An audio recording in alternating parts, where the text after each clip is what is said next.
মুভির শুরুতে নিয়ন নামের একজন নার্সকে দেখা যায় যে ডিউটি করতে গিয়ে ডেস্কে ঘুমিয়ে পড়েছিল। এরপর সে ডিউটি শেষে বাড়ির দিকে রওনা হয়। যাওয়ার পথে তার বয়ফ্রেন্ড জাং তাকে ভয়েস মেসেজ পাঠায় যে তাদের দেয়াল পেন্ট করার ব্রাশগুলো সে কিনে নিয়েছে, তবে তার বাড়িতে ফিরতে একটু দেরি হবে। তাদের কথা শুনে বোঝা যাচ্ছিল যে এখানে তারা নতুন এসেছে। যাওয়ার পথে নিয়ন ঝকমকে আলো সাজানো একটি লাইটের দোকান দেখতে পায়। এত সুন্দর দোকান দেখে নিয়ন ভেতরে ঢুকে পড়ে। ভেতরে প্রবেশ করলে সে দেখে একটা বিশাল লাইটের দোকান।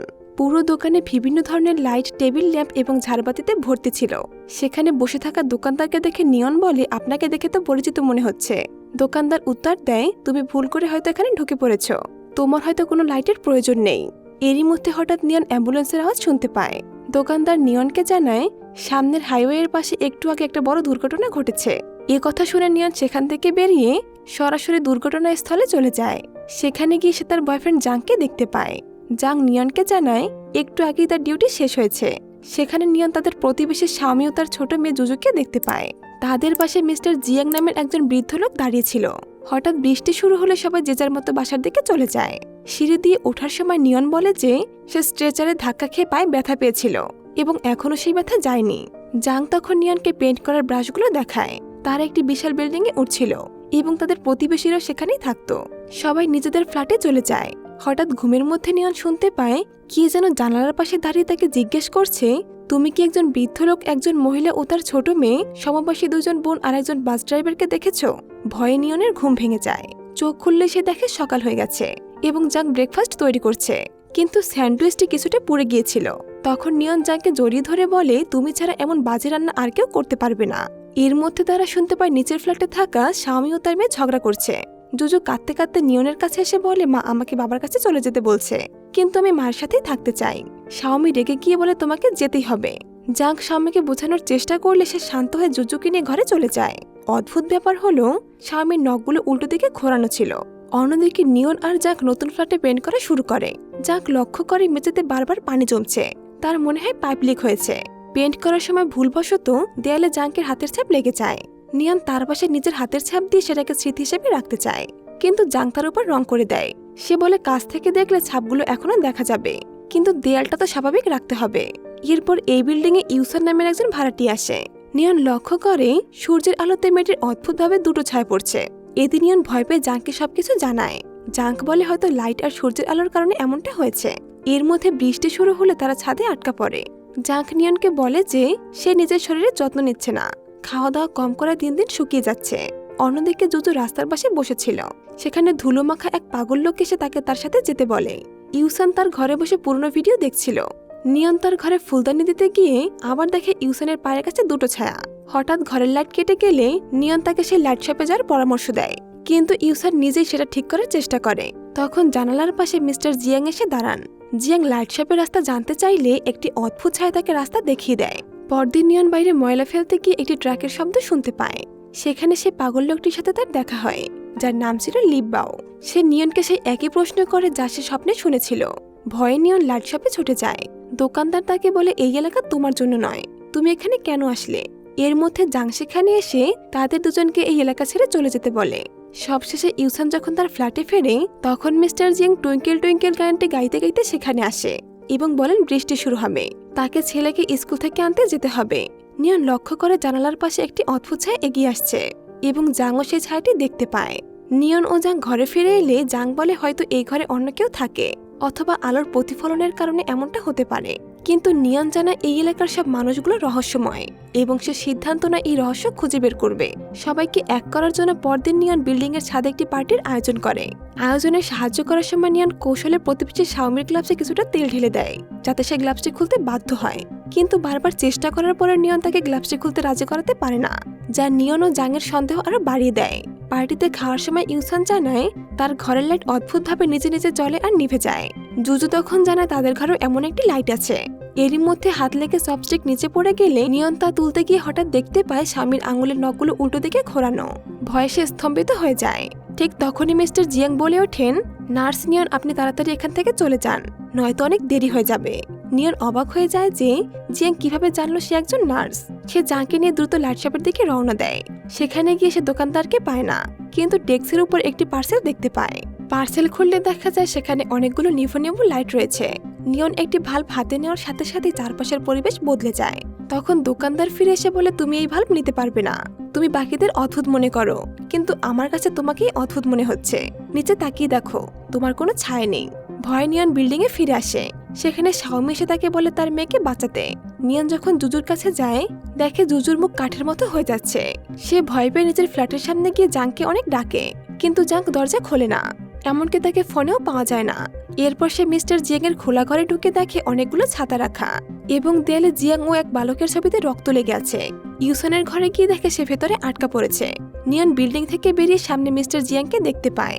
জিয়াং ঘুরে তাকালে নিয়ন দেখে তার মাথায় মারাত্মক চোট। নিয়ন কিছুই বুঝতে না পেরে লাইট শপের দিকে ছুটতে থাকে। হঠাৎ তার মনে হয় সে যেন হাসপাতালের আইসিইউ রুমের দিকে ছুটে যাচ্ছে। চোখ খুললে সে নিজেকে আইসিইউতে আবিষ্কার করে। সে দেখে সেখানে জরুরি রোগীদের বাঁচানোর চেষ্টা চলছে। নিয়ন অবাক হয়ে দেখে রোগীদের মধ্যে সে জুজু, ইউসন এবং মিস্টার জিয়াংও রয়েছে। টিভিতে খবর চলছিল যে একটি বাস ও ট্রাকের ভয়াবহ দুর্ঘটনায় অনেক মানুষ আহত হয়েছে। সেখানে উপস্থিত ডাক্তারের সাথে দোকানদারের হুবহু মিল দেখে নিয়ন তাকে সব কথা খুলে বলে। ডাক্তার বলে, আমি শুধু এই রোগীদের বাঁচানোর কাজ করি, জীবন মৃত্যুর মাঝখানের অন্ধকার পথ থেকে তাদেরকে আলোতে ফিরে আনি। এরই মধ্যে জিয়াং এর ছেলে সে গন্ডগোল শুরু করে দেয় এবং লিব্বাওকে দেখিয়ে বলে তার জন্য দুর্ঘটনা ঘটেছে। অন্যদিকে অন্ধকার জগতে লিব্বাও জুজুকে লাইট শপে নিয়ে যায় এবং একটি ভার্ব নিতে বলে যাতে সে আগের জীবনে ফিরে যেতে পারে। জুজু তার মায়ের জন্য আরেকটি ভার্ব নিতে চাইলে দোকানদার জানায় তার মায়ের লাইট অনেক আগেই কেটে গেছে, অর্থাৎ সে মারা গেছে। জুজু তার মাকে ছাড়া যেতে চায় না। তখন লিব্বাও তাকে বোঝাতে থাকে। জুজু ঘরে ফিরে দেখে লাইট না আনার জন্য তার মা শাওমি অনেক রেগে আছেন, কিন্তু জুজু তার মায়ের হাতের দিকে তাকিয়ে কাঁদতে থাকে। ফ্ল্যাশব্যাকে দেখা যায় দুর্ঘটনার সময় জুজু বালির নিচে চাপা পড়েছিল। শাওমি নিজে মারাত্মক আহত হওয়া সত্ত্বেও নিজের হাতের নখ উঠে যাওয়া পর্যন্ত মাটি খুঁড়ে জুজুকে বের করেছিল, কিন্তু নিজে বাঁচতে পারেনি। সে হাসপাতালেই মারা যায়। শাওমি জুজুকে বোঝায় যে তার জন্য তার বাবার নতুন মা এবং স্কুলের বন্ধুরা অপেক্ষা করছে। সে নিজে মাঝে মাঝে পাখি বা প্রজাপতি হয়ে জুজুকে দেখতে যাবে। অবশেষে মায়ের কথায় জুজু লাইট নিয়ে আগের জীবনে ফিরে যায়। যাওয়ার সময় শাওমি জুজুকে শেষবারের মতো উপদেশ দিয়ে বলে সবসময় নিজের খেয়াল রাখবে, ঠিকমতো খাবার খাবে আর মন দিয়ে পড়াশোনা করবে। যখন বড় হবে তখন এমন একজনকে বিয়ে করবে যে শুধু তোমাকেই ভালোবাসবে, আর যখন তোমার বাচ্চা হবে তখন তাদের কাছে আমার কথা বলবে।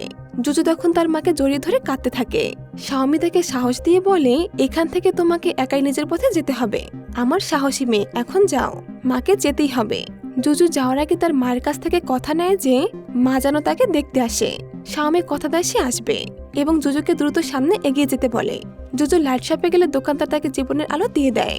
শাওমি বাইরে থেকে এটি দেখে খুব খুশি হয় এবং মেয়েকে বিদায় জানায়। ফ্ল্যাশব্যাকে দেখা যায় শাওমি তার মেয়েকে নিয়ে খুব সুখে ছিল এবং ছোট একটি ব্যবসা শুরু করেছিল, কিন্তু ওই দুর্ঘটনা তার সব স্বপ্ন শেষ করে দেয়। বাস্তব জীবনে জুজুর জ্ঞান ফিরে আসে এবং সে বেঁচে যায়। অন্যদিকে ইউসনের অবস্থা খুব খারাপ হয়ে যাচ্ছিল। সে অবচেতন মনে তার প্রিয় বন্ধু জিয়ার কথা ভাবছিল। হঠাৎ তার সামনে সে ছায়াটি জিয়ার রূপ নেয় এবং ইউসান সে দুর্ঘটনার রাতে ফিরে যায়, যেদিন রাতে খুব বৃষ্টি হচ্ছিল এবং ইউসান জিয়াকে বাইরে যেতে বারণ করছিল, কিন্তু জিয়া চলে যায় তার বাগদত্তার সাথে দেখা করতে। পরিবারের চাপে জিয়ার অন্যত্র বিয়ে ঠিক হয়েছিল, তাই তারা ঠিক করেছিল একসাথে শেষবারের মতো কিছু সময় কাটাবে। বাসে ইউসান আর জিয়া একসাথে ফিরছিল এবং তাদের ঠিক পেছনের সিটে মিস্টার জিয়াং বসেছিল। হঠাৎ ট্রাকের সাথে বাসের সংঘর্ষ হলে জিয়া পিছন থেকে ইউসানকে জড়িয়ে ধরে নিজের জীবন দিয়ে তাকে বাঁচিয়ে নেয়। কল্পনার জগতে ইউসান জিয়াকে দেখে খুব খুশি হয় এবং থার্মোমিটার দিয়ে তার জ্বর মাপতে চায়, কিন্তু জিয়া বলে তার দরকার নেই। ইউসান যেন দ্রুত লাইট শপ থেকে বাল্ব নিয়ে আসে যাতে সে বেঁচে যায়। ইউসান যখন লাইট শপে যায় দোকানদার তাকে সব সত্যি জানিয়ে দেয়।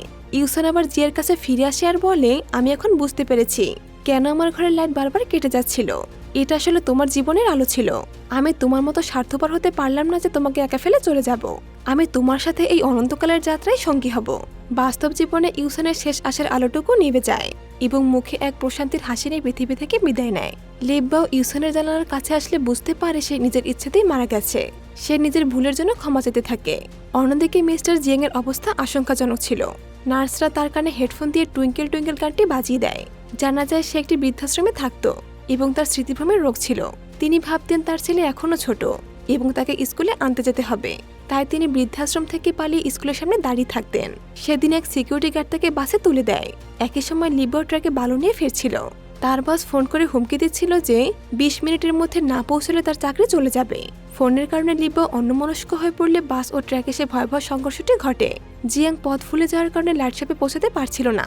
তখন লিব্বা তাকে কাঁধে করে লাইটশপের সামনে নামিয়ে দিয়ে ক্ষমা চায়। জিয়াং তাকে ক্ষমা করে দিয়ে বলেন এটাই আমাদের নিয়তি ছিল। জিয়াং তার আলো খুঁজে পান এবং বাস্তব জীবনে তার জ্ঞান ফিরে আসে। তার ছেলে তার কাছে ক্ষমা চায় এবং তাকে আর দূরে না পাঠানোর প্রতিশ্রুতি দেয়। নিয়ন তার কল্পনায় লিব্বার কান পরিষ্কার করে দিচ্ছিল, কারণ বালির নিচে চাপা পড়ে তার কানে অনেক বালু ঢুকে যায়। লিব্বা পাখিদের ডাক আর রোদেলা দিনের শব্দ শুনতে শুনতে হাসি মুখে মারা যায়। বাস্তব জীবনের ডাক্তাররা জানান লিব্বা মারা গেছে। নিয়ন ডাক্তারকে জিজ্ঞেস করে কেন আমরা সবাই বাঁচতে পারলাম না। ডাক্তার বলেন এটাই বাস্তবতা, আমরা আমাদের ভাগ্যের লিখন বদলাতে পারবো না। সবশেষে নিয়ন দেখে জাং তার জন্য টেবিলে খাবার সাজিয়ে বসে আছে। নিয়ন জাংয়ের হাতে রান্না খেতে শুরু করলে জাং হঠাৎ বলে ওঠে আমাকে এবার বিদায় দাও। নিয়ন কান্নায় ভেঙে পড়ে এবং জাংকে জড়িয়ে ধরে। এরপর গল্পটি আবার দুর্ঘটনার দিনে ফিরে যায়। দেখা যায় সেই বাসের ড্রাইভার ছিল স্বয়ং জাং। স্ট্রেচারে করে যাওয়ার সময় জাংয়ের সাথে ধাক্কা লেগে নিয়নের পায়ে চোট লেগেছিল। নিয়ন তখন জানতে পারে তার সেই প্রিয় মানুষ জাং আর বেঁচে নেই। সেই ডিপ্রেশন থেকে বের হতেই নিয়ন একজন সাইকিয়াট্রিস্টের কাছে থেরাপি নিচ্ছিল। ডাক্তারের থেরাপির মাধ্যমে নিয়ন সেই আনরিয়েল বা অপার্থিব জগতে প্রবেশ করেছিল, যেখানে সে ওই মৃত এবং মুমূর্ষু মানুষদের দেখতে পায়। জাং জানায় বাসে আগুন লেগে যাওয়ার কারণে সে বের হতে পারছিল না। সেই আগুনের উত্তাপে তার শরীর থেকে ঘাম ঝরছিল, যা নিয়ন তাদের ফ্ল্যাটের মেঝেতে দেখতে পায়। জাং বলে দোকানদার বলেছিল তুমি আমাকে খুব মিস করছো, তাই তুমি এখানে চলে এসেছো। আমি আমাদের হাতের ছাপের উপর রং করে দিয়েছিলাম, কারণ সবাইকে জীবনের পথে এগিয়ে যেতে হয়, অতীতের স্মৃতি মুছে সামনের দিকে তাকাতে হয়। জাং নিয়নকে তাদের প্রথম দেখার স্মৃতি মনে করিয়ে দেয়, যখন নিয়ন তাকে সাহায্য করেছিল। নিয়ন তার বাসে ঘুমিয়ে পড়তো এবং এভাবেই তাদের ভালোবাসা শুরু হয়েছিল। জাং নিয়নকে একটি বিশাল প্রান্তরে নিয়ে যায় এবং বলে মৃত্যু আমাদের আলাদা করতে পারেনি। আমি আগে তোমার পাশে ছিলাম, এখনো আছি, তবে এখন আমাকে বিদায় দাও। যখন প্রয়োজন হবে আমি আবার ফিরে আসব। নিয়ন জাংকে শেষবারের মতো জড়িয়ে ধরে বিদায় দেয়। বাসে করে তারা সবাই হলুদ শস্য ক্ষেতের মাঝখান দিয়ে অনন্ত যাত্রার উদ্দেশ্যে চলে যায়। নিয়ন বাস্তব জগতে ফিরে আসে এবং তার মনের কষ্টগুলো হালকা হয়ে যায়। গল্পের শেষে দেখা যায় মিস্টার জিয়াং সুস্থ হয়ে তার ছেলে ও নাতনির বাড়িতে ফিরে এসেছে। জুজু তার বাবাও নতুন মায়ের সাথে খুব সুখে আছে। তার জানালার পাশে একটি সুন্দর প্রজাপতি উড়ে বেড়ায়, যা দেখে জুজু হাসে। সে জানে তার মা প্রজাপতি হয়ে তাকে দেখতে এসেছে। এভাবেই এক অসামান্য এবং আবেগঘন গল্পের সমাপ্তি ঘটে। তো বন্ধুরা, কেমন লাগলো আজকের গল্পটি তা কমেন্ট করে জানাতে ভুলবেন না। যদি ভিডিওটি ভালো লেগে থাকে তাহলে একটি লাইক করে দেবেন এবং ছোট্ট একটি সাবস্ক্রাইব করে আমার চ্যানেলের সদস্য হয়ে যান। এতক্ষণ সাথে থাকার জন্য সকলকে ধন্যবাদ।